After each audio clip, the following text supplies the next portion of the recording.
Les clubs de football. Les clubs de football, c'est plus de 2 millions de licenciés en France. C'est environ 400 000 bénévoles. C'est 30 000 matchs organisés par la Fédération française, 14 000 clubs pour 35 000 municipalités. C'est peu dire à quel point le club de football est central dans la construction sociétale française. Et c'est souvent même la première activité sportive dans laquelle va investir une municipalité. Donc le prix du club de foot marque évidemment cet investissement immatériel et commun sur notre territoire. Et cette année, et un petit peu grâce à la crise sanitaire, nous avons souhaité privilégier l'investissement et la performance des centres de formation. Et ce choix va vous être expliqué par notre partenaire, l'agence de rating Ginko, représentée ici par Monsieur Pierre Caillé. Donc pour remettre les trophées du club de foot, j'appelle sur scène Monsieur Pierre Caillé.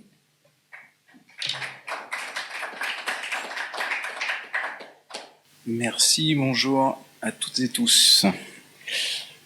Donc le prix trophée de l'immatériel catégorie club de football de Ligue 1, avant de le remettre, je voudrais quand même vous dire un mot pour vous expliquer pourquoi le football, pourquoi l'immatériel, et vous allez vite comprendre que c'est un vrai sujet pour les clubs de football aujourd'hui.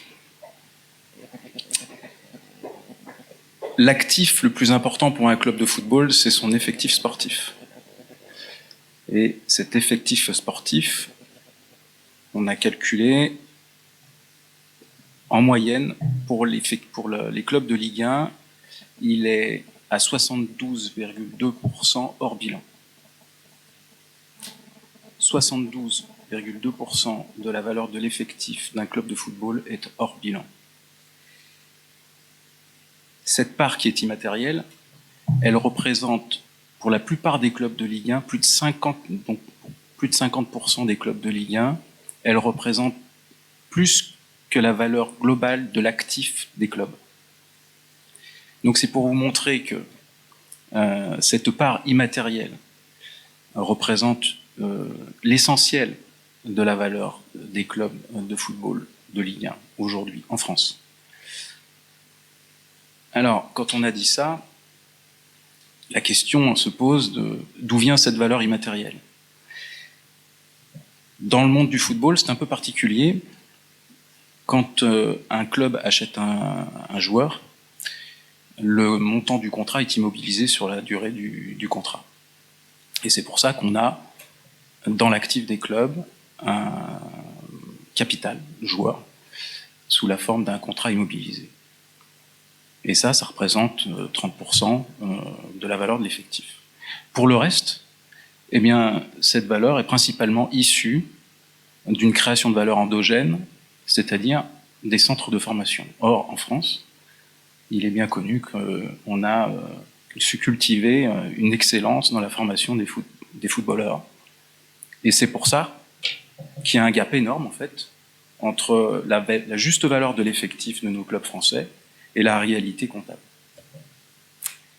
Donc aujourd'hui, j'ai le plaisir d'annoncer la nomination de clubs qui ont particulièrement su investir dans leur centre de formation et avoir des résultats que l'on a mesurés sous deux angles. Le premier, c'est la qualité de la formation. Donc on est allé regarder finalement la valeur globale des joueurs issus du centre de formation pour le club. On a regardé aussi la valeur moyenne du joueur pour le club, donc la qualité de la formation, mais on a aussi regardé la qualité de la professionnalisation, c'est-à-dire est-ce que le club permet aux jeunes joueurs formés de pouvoir se professionnaliser, c'est-à-dire de passer à l'étape d'après, c'est-à-dire jouer à un niveau professionnel dans l'équipe première. Et ça, comme vous le savez, c'est pas évident, vu les enjeux sportifs. C'est souvent compliqué que de donner du temps de jeu à des jeunes qui n'ont pas d'expérience. Donc là aussi, on a voulu mettre en avant ces clubs qui, par leur ADN, concentrés sur la formation, accompagnent les jeunes de U12, U13, U14 jusqu'au niveau professionnel et leur donnent la possibilité de s'exprimer sur le terrain. Donc sur la base de ces deux critères, nous avons eu 3 nominés. Le Paris Saint-Germain, l'Olympique de Marseille et le Stade Rennais. Et j'ai le plaisir de remettre le trophée donc au lauréat, qui est le Stade Rennais, ici représenté par Romain Danzé.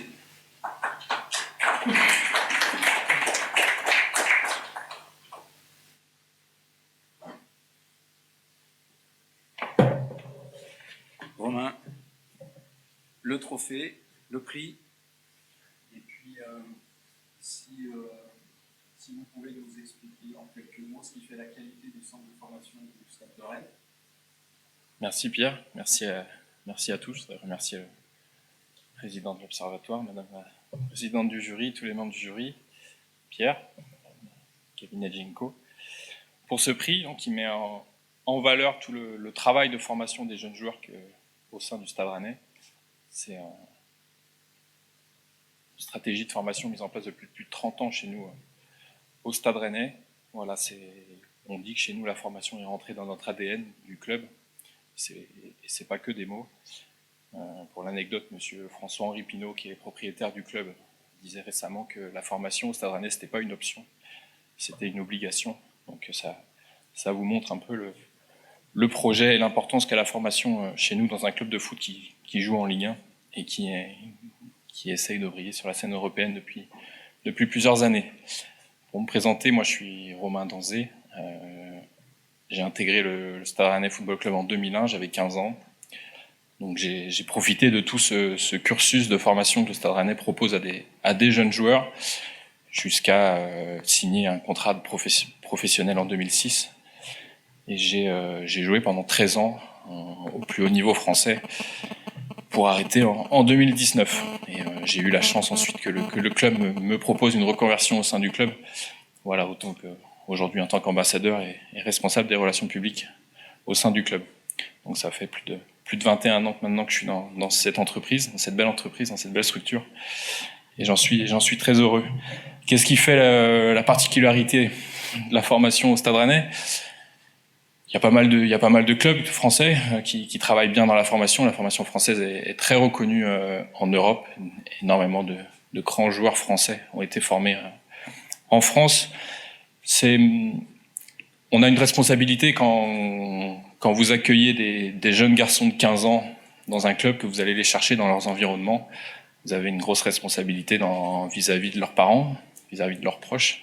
C'est vrai que c'est une période assez délicate pour des jeunes adolescents, donc il faut pas se rater. Donc énormément de choses sont mises en place pour évidemment essayer de former des joueurs professionnels de foot, mais pas que. On s'attache aussi à former des hommes. Donc il y a énormément de choses qui sont mises en place. Il y a tout un suivi psychologique qui a été mis en place avec des préparateurs mentaux, un suivi nutritionnel. Évidemment, toute une formation sportive avec des entraîneurs et des coachs qualifiés et reconnus, et toute une partie d'ouverture au monde aussi. C'est important, c'est des jeunes garçons qui vivent dans un internat, qui suivent une formation scolaire avec le CNED, avec le Centre national d'éducation à distance, voilà, avec une école technique privée qui est insérée au sein du club. Et puis j'en parlais, une partie d'ouverture au monde, c'est vrai que c'est important de les ouvrir un peu à la vie. C'est vrai qu'ils ont souvent qu'un seul projet en tête. Et c'est important de montrer que voilà, il y a autre chose à côté du foot et que il faut aussi former des hommes et des bons citoyens. Voilà, par exemple, on a fait le choix depuis 2 ans d'enlever un entraînement carrément pour leur dédier un créneau uniquement pour l'ouverture à la culture et l'ouverture à tout ce qu'il y a autour. Récemment, on a été faire un match de foot dans la prison de Rennes contre pas mal des détenus pour que voilà, il y ait une rencontre avec eux et avec un temps d'échange derrière. Et il y a le match retour jeudi. Voilà, il y en a quelques détenus qui viennent dans notre structure aussi. Voilà, pour qu'il y ait des échanges et que ces jeunes garçons deviennent des hommes en sortant de chez nous, si malheureusement ils n'ont pas la chance de vivre leur rêve et de devenir des footballeurs professionnels. Tout d'abord, il faut qu'il y ait un entraîneur de l'effectif professionnel, un staff technique de l'effectif pro qui rentre dans ce projet de formation. C'est vrai que la durée de vie des entraîneurs dans le foot professionnel est très courte. Et donc, il faut bien choisir la bonne personne qui va s'intégrer dans ce projet-là de formation et laisser de la place à des jeunes joueurs qui sont très performants. On a aujourd'hui une quarantaine de jeunes joueurs en formation, seulement 20% deviendront professionnels. Donc voilà, on est dans la recherche de l'excellence. C'est vrai que les objectifs du club sont de plus en plus élevés. On joue la Coupe d'Europe depuis plus de 4 ans. Donc il nous faut uniquement les meilleurs joueurs et voilà, des joueurs qui soient prêts assez vite pour être performants et pour gagner des matchs. Parce que l'essentiel, c'est quand même ça reste de gagner des matchs les week-ends et d'avoir des résultats. Donc la transition, elle est assez fragile finalement parce que ce sont des jeunes adolescents. Hein. Les premiers matchs, on les joue à 17-18 ans. Donc c'est vrai qu'on est des jeunes joueurs encore en formation alors qu'on touche du bout du doigt le monde professionnel et l'élite du foot français. Donc évidemment tout un accompagnement qui est mis en place pour ça. Nos jeunes joueurs sont encore en cours de formation, ils ont des séances supplémentaires. Ils ont un accompagnement autour d'eux avec des personnes qui sont dédiées pour les accompagner dans la vie, pour les recherches d'appartements, pour aller acheter une voiture, pour contracter des assurances, etc. C'est vrai que le curseur est pas simple à positionner. Il faut les accompagner, mais il faut pas non plus faire à leur place. Voilà, faut aussi qu'ils arrivent à se débrouiller tout seuls. Donc voilà, c'est des petites choses qui sont mises en place pour que la transition du foot d'enfant, du monde d'enfant au foot adulte et au monde d'adulte se passe du mieux possible pour que les jeunes joueurs et pour qu'ils soient le plus performants possible. C'est vrai qu'aujourd'hui on remet le trophée de l'immatériel, donc la valeur immatérielle des jeunes joueurs en formation. Nous, l'immatériel devient matériel lorsqu'il y a un transfert, lorsqu'il y a un jeune joueur qui est acheté par un autre club et du coup il est valorisé à un certain montant et que cet immatériel est transformé en cash. Donc on a récemment cet été un jeune joueur qui a fait toute sa formation chez nous qui s'appelle Eduardo Camavinga, voilà, qui a été le plus jeune buteur sous le maillot de l'équipe de France à 17 ans, il me semble, très récemment, et qui a été transféré au Real de Madrid pour plus de 30 millions d'euros. Donc voilà, c'est un cas concret. En plus, c'est un jeune garçon de la région rennaise, donc ça a encore plus de sens pour nous, qui est seulement un club breton avec une forte identité régionale.